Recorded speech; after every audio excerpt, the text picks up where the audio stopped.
আপনার মনে পড়বে যে আপনি একটা আয়োজনে আপনারই এক বক্তৃতায়, তখন আপনাদের দল ক্ষমতায় ছিল, তখন বলছিলেন যে তারেক রহমান প্রসঙ্গে, বিএনপির ভারপ্রাপ্ত চেয়ারপারসন, তিনি বিদেশ থেকে দল পরিচালনা করছেন, ফেসবুক বা সামাজিক যোগাযোগ মাধ্যমে যোগাযোগ করছেন। আপনি সেই প্রসঙ্গে বলছেন যে আপনি দেশে আসবেন না, বিদেশে বসে কথা বলবেন, এরকম কাপুরুষিত রাজনীতির কথা বলছেন। এবং সেই প্রসঙ্গে আপনি গানের একটা লাইন উল্লেখ করেছিলেন, দেখা না দিলে বন্ধু কথা কইও না।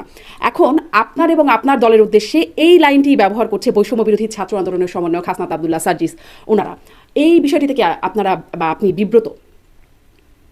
না, প্রথম কথা হচ্ছে যে আমাদের অবস্থান তো আমাদের এই মুহূর্তে নানা কারণে, পারিপার্শ্বিক কারণে আহ, এবং একই সঙ্গে সরকারের বিভিন্ন ধরনের জুলুম নির্যাতনের কারণে আমরা প্রকাশ করতে পারছি না।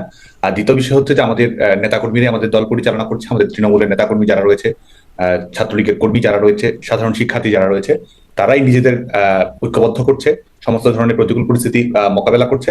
আর আমরা বাংলাদেশ ছাত্রলীগ অবশ্যই আমরা কর্মকৌশলগত কারণে হয়তো আমাদের আমাদের কর্মকাণ্ডের কিছুটা পরিবর্তন আসতে পারে, কিন্তু বাংলাদেশ ছাত্রলীগ সবসময় আমাদের সাধারণ শিক্ষার্থী, আমাদের অভ্যন্তরীণ কর্মকাণ্ড, সেটির ভিত্তিতে আমরা পরিচালনা করছি এবং প্রকাশে আমাদের কর্মকাণ্ডও চলমান রয়েছে।